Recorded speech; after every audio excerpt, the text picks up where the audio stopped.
네, 여러분 안녕하세요. 부영무제TV의 형 김창경 동생 전승배입니다. 오늘 저희가 촬영할 영상은 현금 10억으로 어떤 건물을 살 수 있을지에 대한 영상입니다. 이 10억대 건물들 특성을 좀 설명하면은 사실 좀 장점보다 단점이 약간 더 부각이 되는 것 같기도 하고, 단점이라기보다는 그 전에 30억, 100억짜리 건물에 비해서 부족한 게 좀 보이는 그런 건물들이 있죠. 네, 규모도 조금 작기도 하고, 건물을 매입을 했을 때 저희가 흔히 보이는 좀 단점들, 이걸 극복할 수 있냐 없냐를 가지고 초점을 좀 보기 때문에 이 부분을 여러분들이 좀 시청을 하실 때 생각하시면서 보시면 좋을 것 같습니다. 네, 그래서 나름대로 괜찮았던 건물을 추려봤지만 그래도 실망하실 수 있다는 점 미리 말씀드리고, 첫 번째 가장 작은 사이즈 건물부터 먼저 보여드리겠습니다. 네.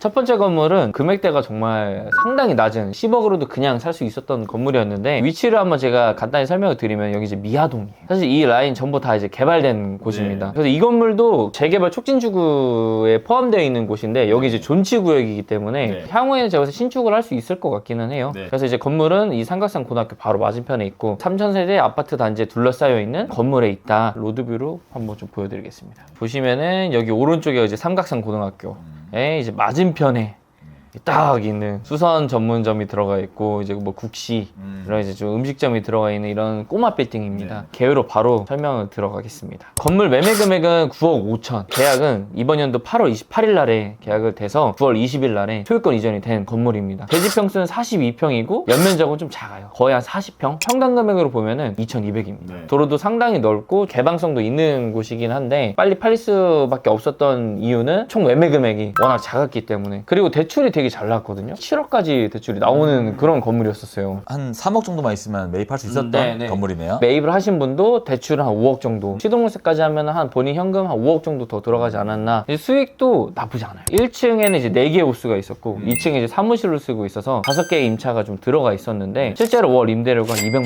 나왔습니다. 200만 원. 수익률로 따지면 2.6%? 그래서 일단 10억으로 살 수 있는 건물이라고 표현을 하기보다는 한 4억, 5억 정도로 꼬마 빌딩을 이제 원하시는 분들이 매입할 수 있었던 건물이지 않았나 해서 현 금액으로 살 수 있는 건물을 한번 제가 가져와 봤습니다. 시작은 가볍게 시작을 해봤습니다. 네. 두 번째 건물로 제가 보여드릴게요.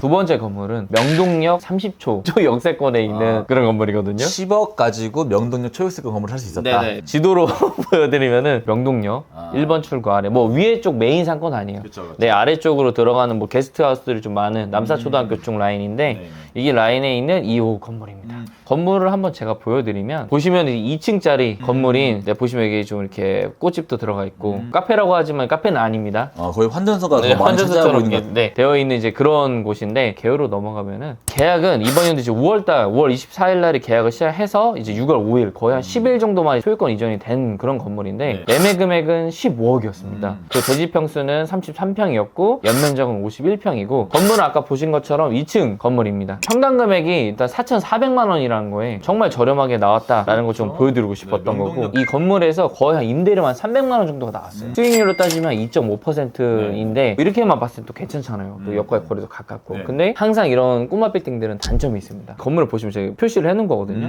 몇 건물이랑 합벽입니다. 그냥 아예 같이 지어진 거네. 맞벽도 아니고, 이제 사실 합벽이라 그러면은 맞벽인 상태에서는 건축행위가 나중에라도 좀 가능이 한데, 뭐 물론 합벽도 가능하겠죠. 근데 옆 건물주한테 동의를 받아야 되는 이제 이슈가 있었고, 현재 상태에서는 임차인들이 있는 상태에서 바로 이제 공사를 하기에는 쉽지가 않은 그런 건물입니다. 보통 이런 건물을 이제 반으로 잘리게 되면은 옆에 아시바로 보강도 해주고 해야 되는 게 많이 있는데, 여기는 좀 그렇게까지 하기에는 금액대가 15억이다 보니까 감당하기에는 너무 작았다. 마감을 하면 또 옆에 건물도 평수도 줄어들기 때문에 그런 이슈가 또 있었는데, 대출은 정말 잘 나왔어요. 대출이 이게 14억이 나왔거든요. 15억짜리인데 14억. 그런데 이제 이 이슈가 있다 보니까 맨 처음에는 매매 금액이 약간 높았어요. 한 20억부터 진행을 하셨거든요. 근데 이제 이 옆 건물에 대한 좀 이슈가 있다 보니까 매도자가 금액을 좀 낮춰서 결국 이제 15억에 계약을 한 그런 케이스였는데, 이 건물은 이제 현금 10억이 아니라 동일하게 현금 5억만 있어도 매입이 가능한 건물이다라고 보시면 될 것 같아요. 현금 10억으로 매입하면 대출 한 5억만 받고 한 이자 한 200 내면서 한 100만 원 정도 남길 수 있었던 그런 건물이다. 그래서 이제 이거를 좀 위치가 너무 좋아서 두 번째 건물로 한번 가져와 봤습니다.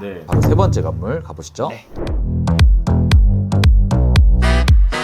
네, 세 번째 건물은 강남으로 내려왔습니다. 강남 인근으로 내려와서 서초구 바로 옆에 있는 건물이고요. 위치를 보자면 이제 이수역, 7호선과 4호선이 지나가는 이수역 인근에 있는 건물이고 14번 출구에서 한 도보 한 3분 정도 거리에 대로변 바로 이면에 있는 이 코너 건물입니다. 개요 먼저 설명드릴게요. 본 건물은 올해 4월 12일 날 계약을 했고 6월 8일 날 잔금을 한 건물이고요. 매매 금액은 23억 9,500만 원, 대지 평수는 46.89평, 연면적은 117.5평의 건물인데 사진으로 보시다시피 좀 오래돼 보이기는 해요. 하지만 좀 지적도로 보시게 되면 이쪽이 도로고 앞에도 도로고 이 라인으로도 살짝 도로가 있어요. 삼면 코너네요. 네, 약간 민망한 2.5면 코너. 저는 이 건물이 그래도 괜찮았다고 생각하는 게 뭐냐면 인근에 있는 이제 매매 사례들을 좀 종합을 해봤을 때 여기서 이 골목 좀 들어가게 되면 여기 주택 건물이 있었어요. 이 좁은 도로 들어가게 되면 주택 건물이 하나 있었는데 이제 얘 같은 경우가 대지 49평짜리 건물이고 연면적은 95평인데 29억에 팔렸거든요. 네, 위치가 안 좋고 대지 평수는 좀 넓지만 연면적은 좀 작은 건물이 29억. 살짝 얘가 이제 리모델링을 하게 됐을 때 어떻게 팔릴 수 있을까를 좀 생각을 해봤을 때 바로 건너편에 거래가 된 게 있어요. 이수역에서 좀 더 올라가게 되면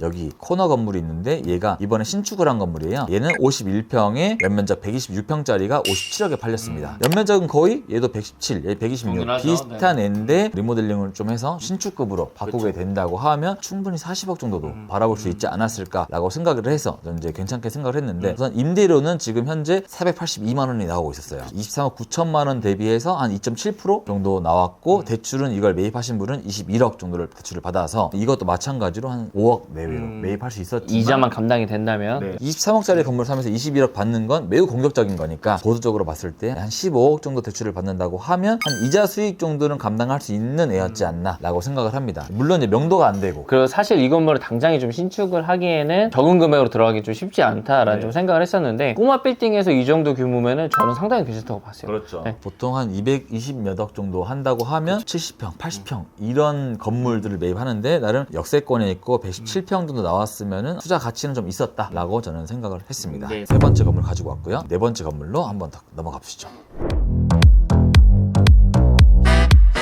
개인적으로 이 10억 시리즈 중에서 얘가 제일 괜찮지 않았나 많이 좋아했었던 건물이긴 한데 위치를 먼저 보자면 구의역이 여기 있고요. 강변역에서 쭉 올라오고 구의역 가기 전에 이 좀 넓은 도로가 있어요. SK뷰 아파트에서 들어가는 이 도로를 타고 좀만 올라가게 되면 여기 코너 건물이 하나 있는데 네, 이 건물이 25억에 거래가 됐습니다. 로드뷰를 한번 보자면 네, 이 도로가 나름 왕복 2차선 도로잖아요. 네네. 넓은 도로에 이제 이 건물 네모 반듯하게 왼쪽에 있는 측면 도로도 깔끔하게 포장되어 있고 이 코너 건물이 25억에 거래가 됐습니다. 개요 먼저 보시죠. 본 건물은 올해 4월 달에 계약을 했고 잔금일은 6월 16일 날 잔금을 치른 건물이고요. 매매가는 25억, 대지 면적은 52.3평, 연면적은 149.19평의 건물이고 지하 1층에 지상 4층 건물인데 여기는 2종 일반 주거 지역이잖아요. 네네. 그런데 용적률을 232%를 받았습니다. 한 개층 정도 또 이득을 본 건물이고 현재 이 건물에서는 보증금이 1억 7천, 임대료가 450만 원 나왔는데 수익률은 2.3%로 해서 그렇게 엄청 높지는 않아요. 하지만 이제 임대 구성을 보자면 지하 1층이랑 1층, 2층은 상가고 3층과 4층이 주택인데 4층에는 소유주분이 거주를 하고 있었고 3층 2개를 내보낸다고 하면 이제 용도 변경도 가능했었던 건물인데 이 건물은 잔금 전에 용도 변경 조건은 아니었던 단점이 조금 그게 있었던 단점이었어요. 건물이라서 법인으로 매입을 하게 되면 취득세를 약간 중과를 했었어야 되는 건물이긴 하고 개인으로 매입을 하게 됐을 때는 또 2주택자 이상의 취득세 중과가 됐었던 건물이긴 하죠. 이걸 매입하신 분은 개인이 매입을 하셨는데 대출은 11억 정도 받으셨어요. 사이즈는 149평으로 굉장히 큰 편이잖아요. 꼬마 빌딩에서 149평이면은 진짜 큰 평수예요. 4층 건물까지도 보기는 쉽지 않잖아요. 바닥 면적도 30평이 나오기 때문에 엘리베이터를 넣어도 4평, 5평 정도 손해를 보더라도 그쵸. 나머지 바닥 면적이 한 25평 남기 때문에 엘리베이터를 넣을 가치가 있었던 건물이어서 나중에는 리모델링을 잘 한다고 했을 때는 한 45억도 예상해 볼 수 있지 않을까. 그쵸. 그래서 이제 약간 건물 좀 보시는 분들은 바로 딱 왁구 보면은 리모델링 가능성 보이잖아요. 네네. 이쪽으로 입구가 나 있는데 이쪽으로 이제 엘리베이터를 넣고 한다고 하면 앞면을 살릴 수 있는 건물이라 스펙적으로나 좀 왁구적으로나 좀 괜찮았었던 건물이었다. 개인적으로 매우 좋아했었던 건물입니다. 다음 이제 또 마지막 사례 가보시죠. 계속 이제 이면 넓은 도로가 아닌 곳에서만 보여드린 것 같아서 현금 10억으로 살 수 있는 건물 중에 가장 최고로 높은 금액대를 한번 가져와 봤습니다. 네. 그래서 이제 보시면은 여기 어린이 대공원역인데 이 대공원역 4번 출구에서 조금 이렇게 올라오다 보면은 이제 대로변에 있는 이 건물입니다. 개요로 넘어가 보면은 건물은 이번 연도 7월 19일 날 계약이 됐고 8월 21일 날 거의 한 달 정도 만에 좀 잔금이 된 건물인데 매매 금액은 27억 5천이었습니다. 대지 평수는 33.8평, 연면적은 이제 87평인데 지하 1층, 지상 4층으로 되어 있는 건물입니다. 그래서 이제 이 건물 같은 경우도 뭐 수익적인 부분을 먼저 말씀을 드리면은 월 임대료가 거의 한 500만 원 정도 나왔어요. 그것도 이제 2층이 현재 이제 공실인 상태로. 2층까지 나온다면 제 생각에는 거의 한 2% 후반대, 2.89%까지도 좀 나왔을 거라고 생각을 하고 있고 임차가 나가면은 들어오고 나가면 들어오는 곳이라서 원래는 지하가 주점이었거든요. 첼로에 관련된 이제 업종이 좀 들어와가지고 임차는 또 새로 이제 또 손바뀜이 됐습니다. 근데 이제 이 건물 제가 아까 단점을 안 말씀드렸는데 이 건물이 이제 공동개발이 지정이 되어 있어요. 옆 건물이랑 준주거 지역이지만 신축을 하거나 이런 것들은 좀 행위에 대한 제한이 있기 때문에 그런 부분에서는 조금 단점이지 않을까 생각을 하고 있습니다. 근데 이제 현금 10억으로도 충분히 투자 가능했었던 게 대출이 이게 생각보다 많이 나왔어요. 주변 시세가 뭐 엄청 비싸거나 싼 건 아니거든요. 평당 8천이니까. 그래서 좀 그 부분을 봤을 때는 현금 10억으로 내가 최대로 살 수 있는 건물이지 않을까라는 생각을 한번 해봤습니다. 그래서 좀 최근에 팔린 건물들 중에 재건축 부지가 아니라 대로변에 이런 건물도 있다 정도를 좀 보여드리고 싶어서 마지막 사례로 한번 가져와 봤습니다. 네네.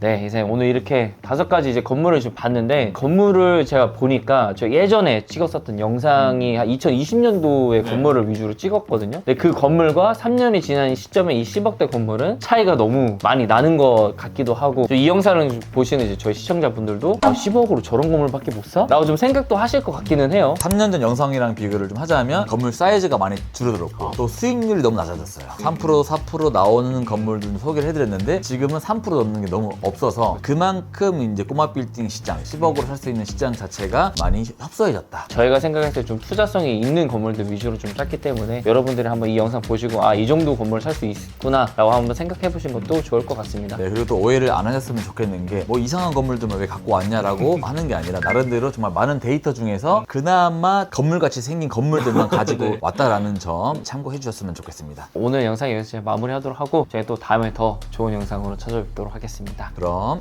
안녕.